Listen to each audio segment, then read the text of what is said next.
Welcome to Selected Shorts on CD, Volume 18, Lots of Laughs. Nicholson Baker's story, Subsoil, is read by Thomas Gibson. For his book-length monograph on the early Harrow, Niall T. Milner, the agricultural historian, decided that he had to pay one more visit to the Museum of the Tractor in Harvey, New York, an inconsequential little town not far from Geneva. He had already been to the Museum of the Tractor 3 times. Each time, he left feeling that he'd learned everything he needed about the rare implements of harrowage and soil pulverization in its collection, sure that his further photos and sketches would suffice. But always there was some tiny question that lured him back. The manager of the Harvey Motel took an interest in Niall's research and wanted him to recall his stay with pleasure. Whenever he came, she used a headier brand of air freshener in his room. Rather than discuss with her his preference for unflavored air, which might make her regret her earlier acts of kindness, Niall decided that for this visit, he would try to stay someplace else and hope she didn't find out. Bill Fipton, who owned and curated the Museum of the Tractor, was at first cagey about recommending a bed and breakfast close by. "There is one that some people go to," he said, thoughtfully eyeing a 1931 Gilroy and Selvo variable impact sod pounder. I don't want to dump on anyone, but I say stick with the motel." Bill, who had been quite friendly to Niall on earlier visits, seemed cooler toward him today. He had been evasive, for instance, about which local hobbyist had done the superior restoration work on one of the more fascinating transitional Uberté harrows.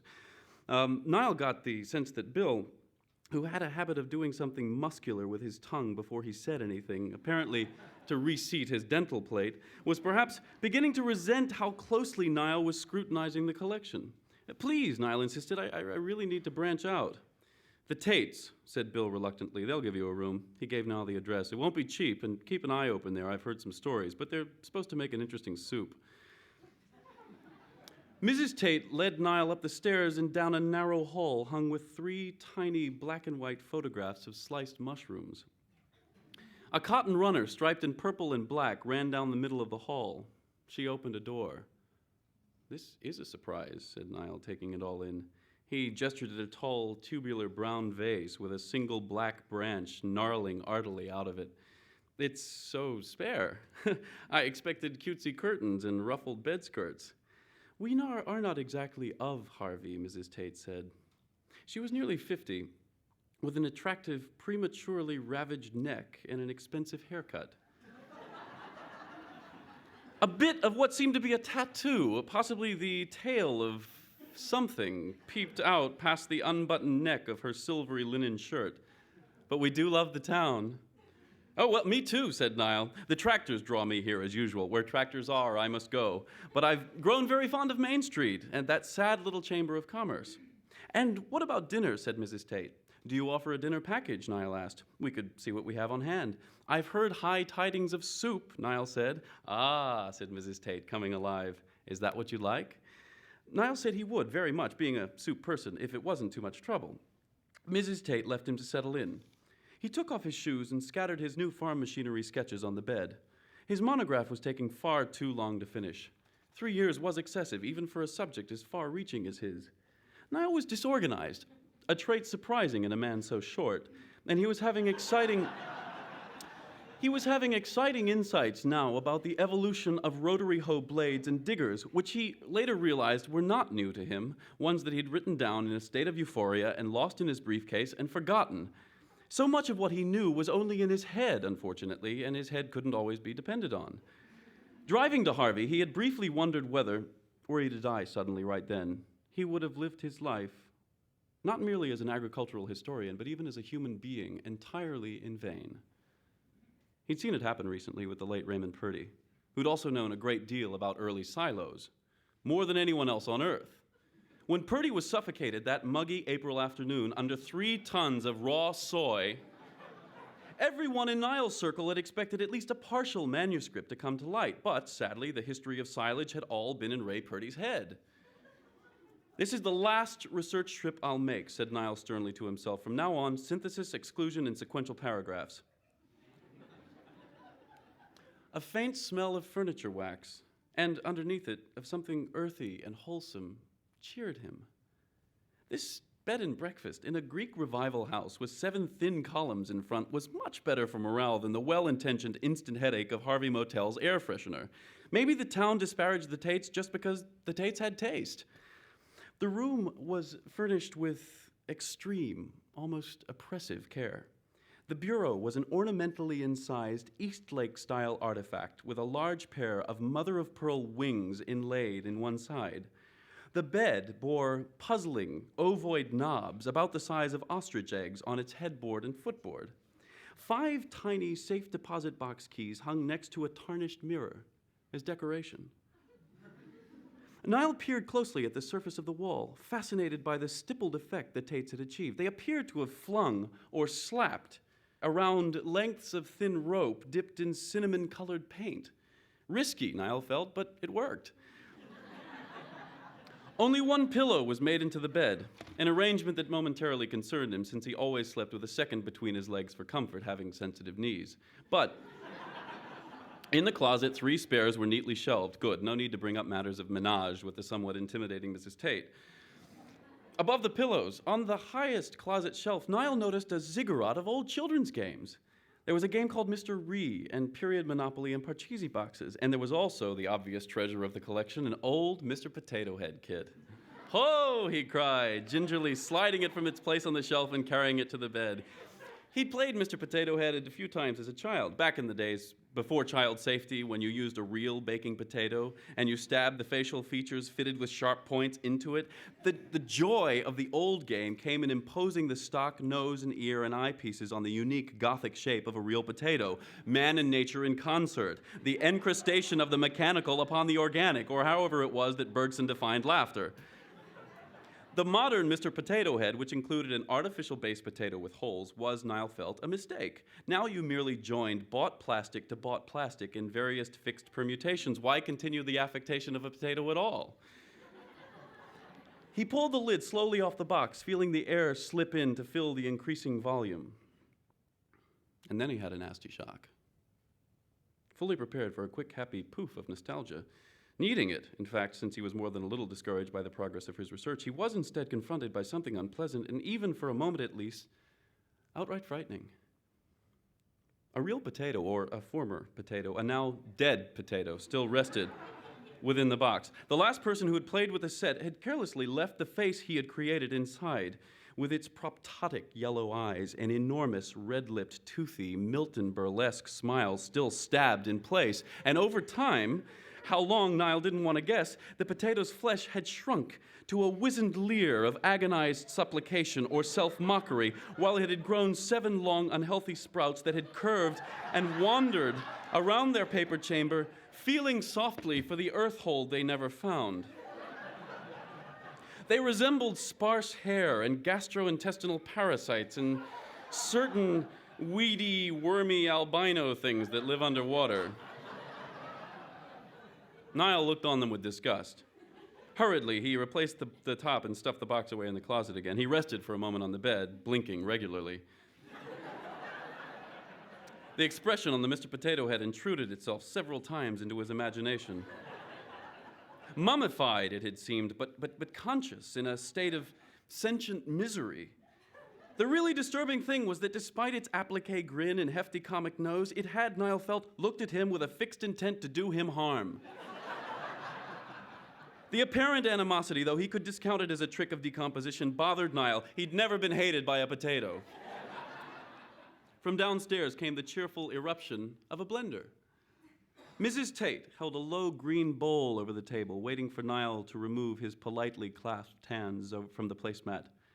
"There," she said, giving the bowl a half-turn as she positioned it in front of him. She sat down across from her husband. Mr. Tate had a carefully sculpted silver beard and wore a soft, formless jacket over a black sweater with 3 brown buttons. The two of them were the least likely bed and breakfast owners Niall had run into in a long time. He turned his attention to his dinner. The soup had a grainy pallor, with parsley shrapnel distributed equitably throughout. Boy," he said, sniffing deeply. "Leek?" Mrs. Tate gave him an 18th century smile. "And potato." "Potato," Niall flinched. On each of his host's plates were 3 dried apricots. Aren't you having any? He asked them. Mr. Tate discreetly slipped an apricot in his mouth as if he were taking a pill and began dismantling it with toothy care. "Oh, we seldom eat soup ourselves," Mrs. Tate explained. She put a light finger on her abdomen. "I'd like to, but I can't. Potatoes upset me now." "Juliet makes the soup for our guests only," said Mr. Tate. "It's labor-intensive. Please start." "Oh, potatoes are not for everyone, that's for sure," said Niall, his mind racing. "Especially, sweet potatoes. I know 5, no, more, 6 people who hate sweet potatoes." Mrs. Tate slipped a disc of apricot in her mouth and sucked on it like a cough drop. "Please start," she quietly hissed. "Pumpkin pie stock is plunged. Don't ask me why," Niall nattered. "I do enjoy a good boiled potato, though, especially mashed up nicely." "Oh, you like them mashed," said Mrs. Tate, with a distant look, as if recalling early felonies. "Please, won't you?" Why was he hesitating? What reason could he possibly have for his sense of vague unease? Suppressing his doubts, the agricultural historian took a big, noisy spoonful, feeling immediately juvenile, as he always did when he ate soup as a guest. "Very nice," he said. Mrs. Tate was pleased. "We're known for it, at least within Harvey." "I'll tell my colleagues," said Niall.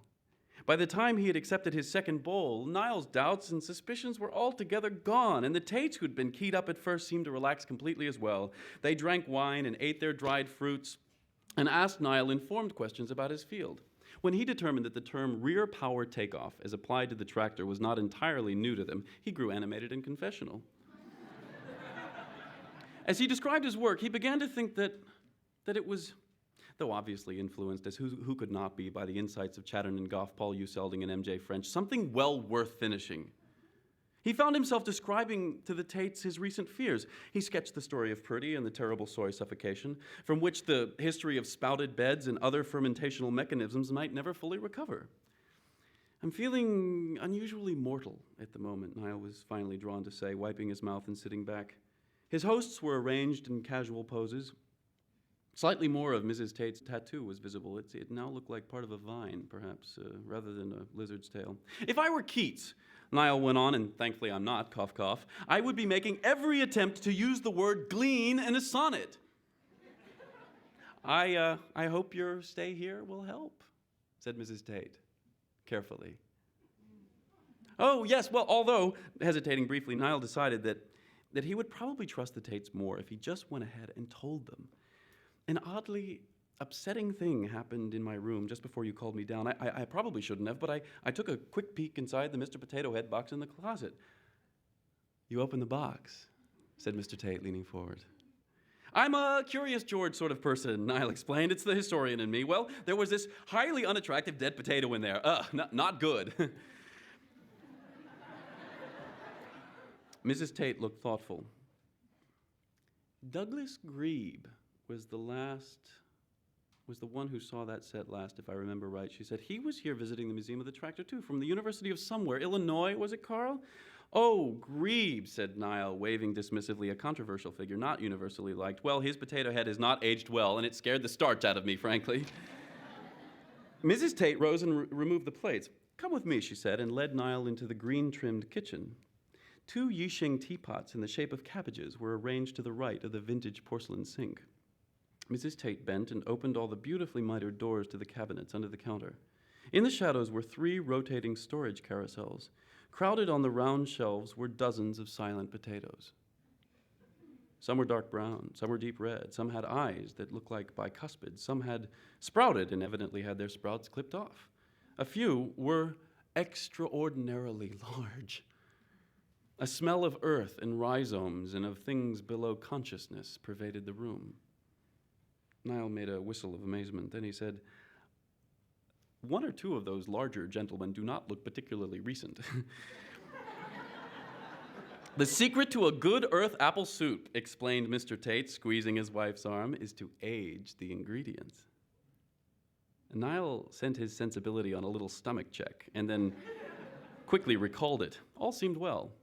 "I had no idea," he said. Mrs. Tate bent and gave one of the carousels a turn. She leaned forward and lightly caressed a huge russet. "We eat only the fruit of a plant," she said, "and never its tuber, since its tuber is not something it intended to offer the world."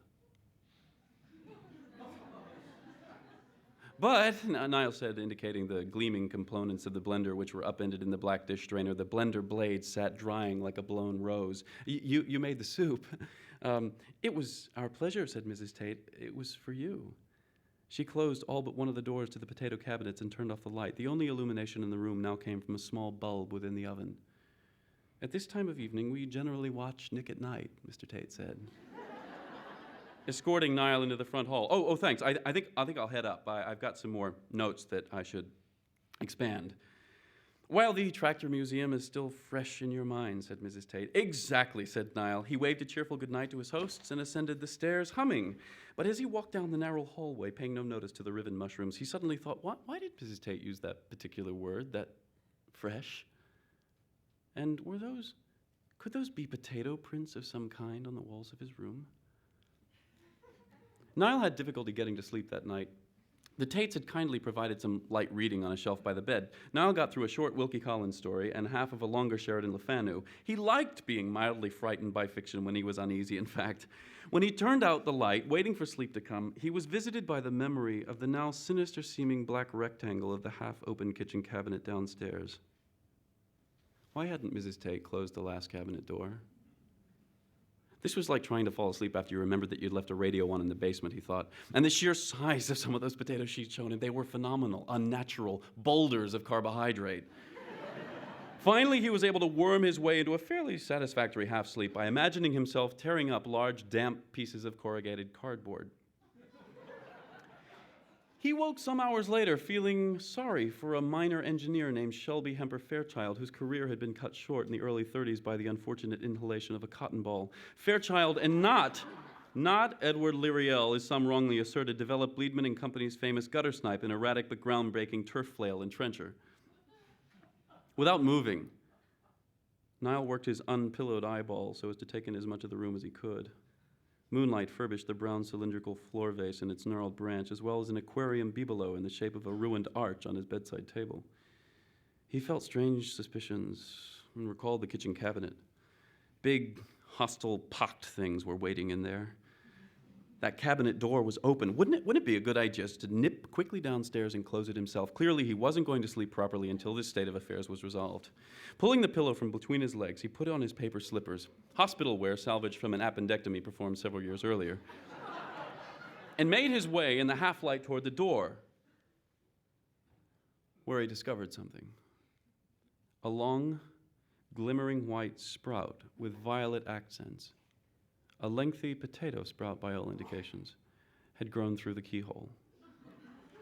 It curved motionlessly to the floor.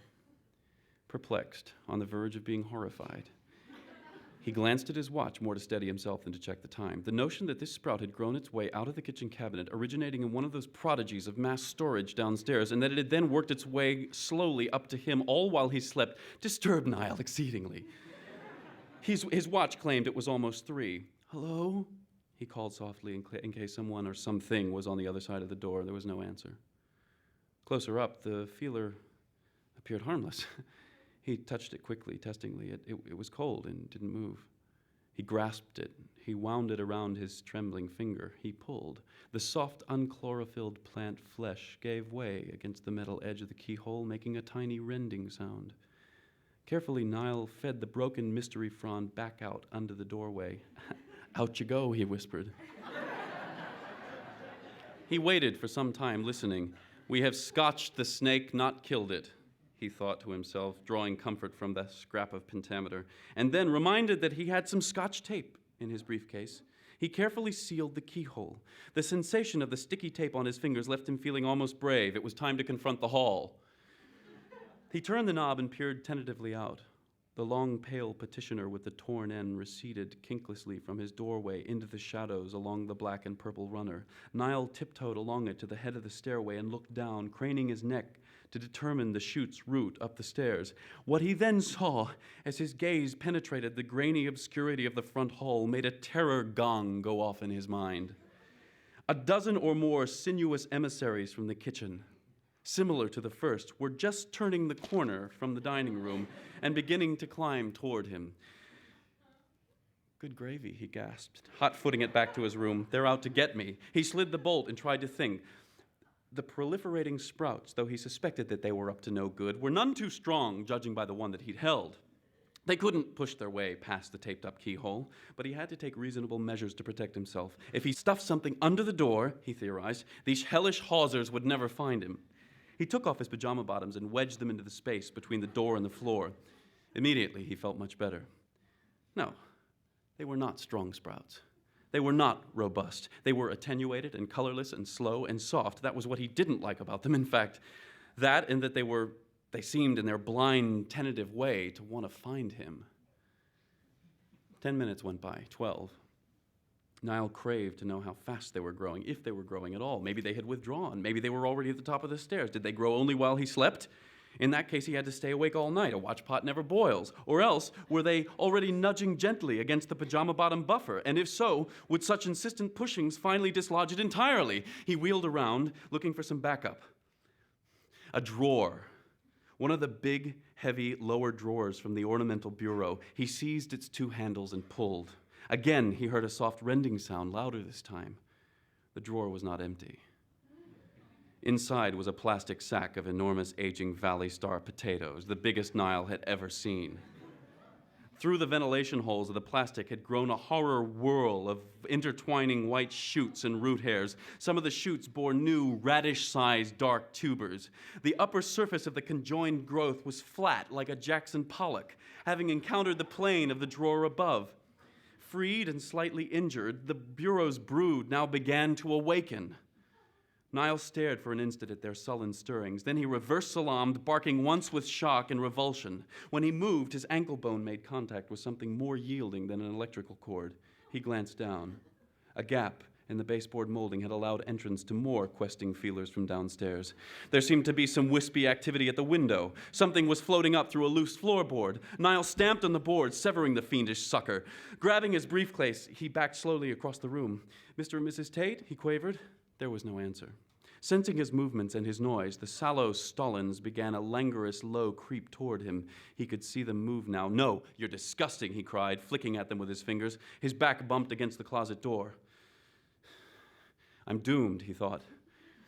And then maybe they feared light. If he could get in the closet and turn on the closet light, maybe they would rethink and withdraw. He bumbled inside and shut the door. He yanked on the light cord, which sprang away from his hand. A coruscation of bulb yellow filled the space. He waited, squinting, wishing he were wearing his pajama bottoms. A minute or two passed, and he began to think he was safe. And then he heard sounds from the room. His overnight bag seemed to be on the move. Softnesses were sweeping the walls. He spotted the tips of 3 or 4 lissome elongations peeping under the door. With a terrified, saliva-rich curse, he grabbed a dark green rubber boot and began pounding their growth tips as they emerged. But the light seemed to stimulate them, and now many vied for entrance. Was there no escape? He looked up. Past the light bulb, which was mounted on the wall, he saw a trap door. It must lead to an attic space. He would climb up there, kick out an attic window, climb out onto the porch roof, shimmy down one of the front columns, and run. He grabbed 2 clothes hooks and started to hoist himself up toward the closet ceiling. His eyes drew even with the top shelf. From inside the Mr. Potato Head box came a leisurely scrabbling. Its top began to lift. The Pachisi game slid to one side. The Monopoly game tumbled. The fixed orange eyes of the dead and shrunken Mr. Potato Head appeared from under the rising top. And then 1 or 2, 4, 7 limply questing spud spawn veered into the air toward Niall's face, root hairs a-quiver. "Help!" Niall wailed as he fell. The floor of the closet was a squirm. Whitish-purple growth enveloped him. He waved his arms and plucked at himself hectically, but the soil-starved delvers were persistent. When they touched his face, he began to feel sad that he would never finish the history of the harrow. A sprout grew smoothly into his right knee, seeking his synovial fluid. Several more penetrated his elbows. These hurt quite a lot, though not nearly as much as the one that found its way into his urethra. One wan ganglion discovered his ear canal and another a tear duct, and Niall began to hear only the dim lull pulsation of plant hormones and potato ideology. Let it go, he thought, let it all go. They found the roots his blood took, and they followed these deeper. By dawn, they had grown the fresh, lumpy tuber. that burst his heart. What once was Nile woke in a very dark place.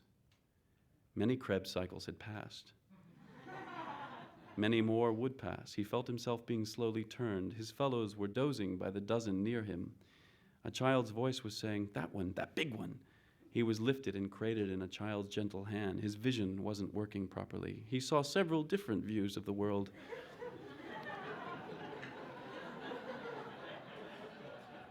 The child, with a cry of happiness, plunged the fake nose into Niall's crisp body flesh. Niall screamed, but it was a potato scream. Below the hearing of all but tree stumps and extinct volcanoes. The child stabbed in the orange pop eyes and then the big red smiley mouth and the little black pipe. Each face piece had points. The child wasn't sure what it wanted. It rearranged the potato head features several times. Niall leaked a little from his puncture wounds. The child grew bored and put Niall back in the box, tossing the unused face parts in after. Then there was a long, dark time.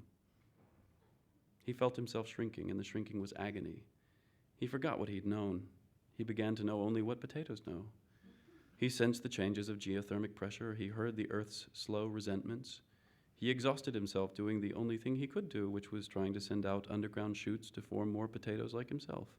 But the shoots were hindered by a dry, smooth plant product that Niall dimly remembered as cardboard. Niall's face collapsed and partially liquefied, an uncomfortable process he did not soon wish to repeat. As moon followed moon, he felt long suffering, and then he forgot how to feel long-suffering and began to feel a crude and curious misanthropy. When his dark chamber moved, and when suddenly tumbling, he was swarmed with light prickles that reached down to the few places in his starchy interior that still lived, he made out a looming human face and saw it recoil. There was an exclamation of fear, which pleased him. "It's vile," he heard the face say. "Ah." Soundlessly chuckled the thing that once was Niall. "It's another historian of agricultural technology." Emboldened by the fresher air, he readied his pale tentacles for the final gleaning, waiting for nightfall.